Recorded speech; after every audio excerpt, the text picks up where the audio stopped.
Diabetes का patient कभी भी नॉर्मल नहीं होता है जब तक कि वो दवाइयों पे रहेगा। वो हमेशा नॉर्मल हो जाता है, पहले जैसा हो जाता है। कैसे होता है? उसके लिए very simple, be on the DIP diet. ये डाइट का मैंने करीब 14 साल हो गए, आई इन्वेंटेड दिस डाइट। इस डाइट पे रहते ही दूसरे दिन ही दवाई छोड़नी पड़ती है, तीसरे दिन ही इंसुलिन टेपर डाउन करना पड़ता है, क्योंकि अब ये डाइट पे जब रहेंगे तो ये diet fruit and vegetable diet है। मुंह से जब खाते हैं सीधे ब्लड में जाता नहीं, वो तो पहले पेट में जाता है। पेट में जब जाएगा तो जब लिविंग फ्रूट्स फ्रूट्स तो लिविंग है, जिंदा है, कुक तो किया नहीं आपने, वेजिटेबल भी कच्चा खा रहे हैं आप साथ में, तो वो सिर्फ पेट तक जाएगा। पेट में एक हार्मोन होता है इंक्रेटिन हार्मोन, इनक्रेटिन। तो ये हार्मोन क्या करता है, तो ब्लड में कितना शुगर है उसको पहले भापता है, और अगर शुगर कम हुआ तो ही शुगर को भेजेगा। ये फ्रूट्स वेजिटेबल से शुगर लेके तभी भेजेगा। लेकिन जब उसको वेजिटेबल कुक कर देते हैं तो ये एबिलिटी बॉडी की लॉस्ट हो जाती है, irrespective of amount of sugar in the blood.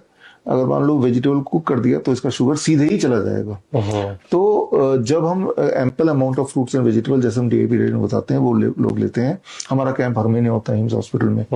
तो कैंप में लोग आते हैं जो 20 साल से शुगर की दवाई ले रहे हैं, पहले दिन ही दवाई छूट गई, दूसरे दिन दवाई छूट गई, नहीं छोड़ेंगे तो नीचे चला जाएगा ब्लड शुगर, और कुछ दिन तक करेंगे, उसके बाद आप नॉर्मल हो गए, फिर कभी चीटिंग भी कर लेंगे तो भी आपका ब्लड शुगर ऑलमोस्ट नॉर्मल ही रहेगा, यानी आप पहले जैसे हो गए। कहाँ तो 20 साल से वो दवाई ले रहा था, यहाँ 20 घंटे में नहीं लगे ठीक होना। Because that's what I am saying कि diabetes is not a disease, it is a medical condition.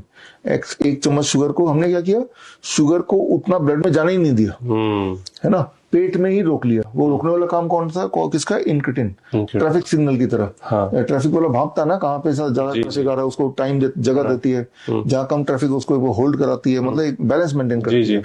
तो पेट में जाता है, वो बैलेंस मेंटेन तभी होगा जब लाइव फूड खाएंगे। लाइव फूड कौन सा होता है, फ्रूट्स एंड वेजिटेबल। कच्चा भी खाएंगे तो मैं ऐसा नहीं बोल रहा हूँ कच्चा ही खाना है, रोटी सब्जी भी खाइए, लेकिन पहले ही खा लीजिए। यही हमारा DIP डाइट है। ओके अच्छा, अब जो इस तरह के प्रोडक्ट आते हैं कि ये शुगर फ्री है, इसको आप डाल लीजिए अगर आपको डायबिटीज है, इनके बारे में क्या कहना है आपका? वो तो और ज्यादा गड़बड़ है। शुगर फ्री वगैरह खाएंगे तो वो कार्सिनोजेनिक भी होते हैं, कैंसर ही बन सकता है। कोई सोचेगा चलो शुगर ना हो, कैंसर हो जाए तो चलेगा, तो उनके लिए ठीक है। हाँ, तो वो 2000 केमिकल्स, और वो केमिकल गुड़ ले लीजिए, हनी ले लीजिए, मीठे से कोई दिक्कत नहीं है, मीठे के सोर्स से दिक्कत है। राइट, आम खाइए, ढेर सारा मीठा है, गन्ने का जूस पीजिए, वो ठीक है, वो अच्छा है, ठीक है ना। लेकिन जूस धीरे धीरे पीना पड़ेगा, क्योंकि नेचर ने तो गन्ना को बनाया था, जूस तो बनाया नहीं। तो एक गन्ने को खाने में जितना टाइम लगता है एक गिलास जूस के बराबर, उतने टाइम में आपको गन्ने का जूस पीना पड़ेगा, तब शुगर नहीं बढ़ेगी। तो जब लिविंग, मीठे से कोई दिक्कत नहीं, चीकू खाइए, अंगूर खाइए, पेट भर के खाइए। हम तो ढेर सारा खिलाते हैं मीठे फल, तो वो सोचता है कि पता नहीं इतने फल खा रहा हूँ क्या होगा, और ब्लड शुगर भी नॉर्मल आता है। तो मीठा हमारा दुश्मन नहीं है, रिफाइंड हमारा दुश्मन है, केमिकल हमारा दुश्मन है, ये समझना होगा। बड़ी से बड़ी बीमारी का आसान से आसान इलाज घर बैठे ही हो सकता है। अधिक जानकारी के लिए कांटेक्ट करें nearest Dr. BRC Clinic @ home।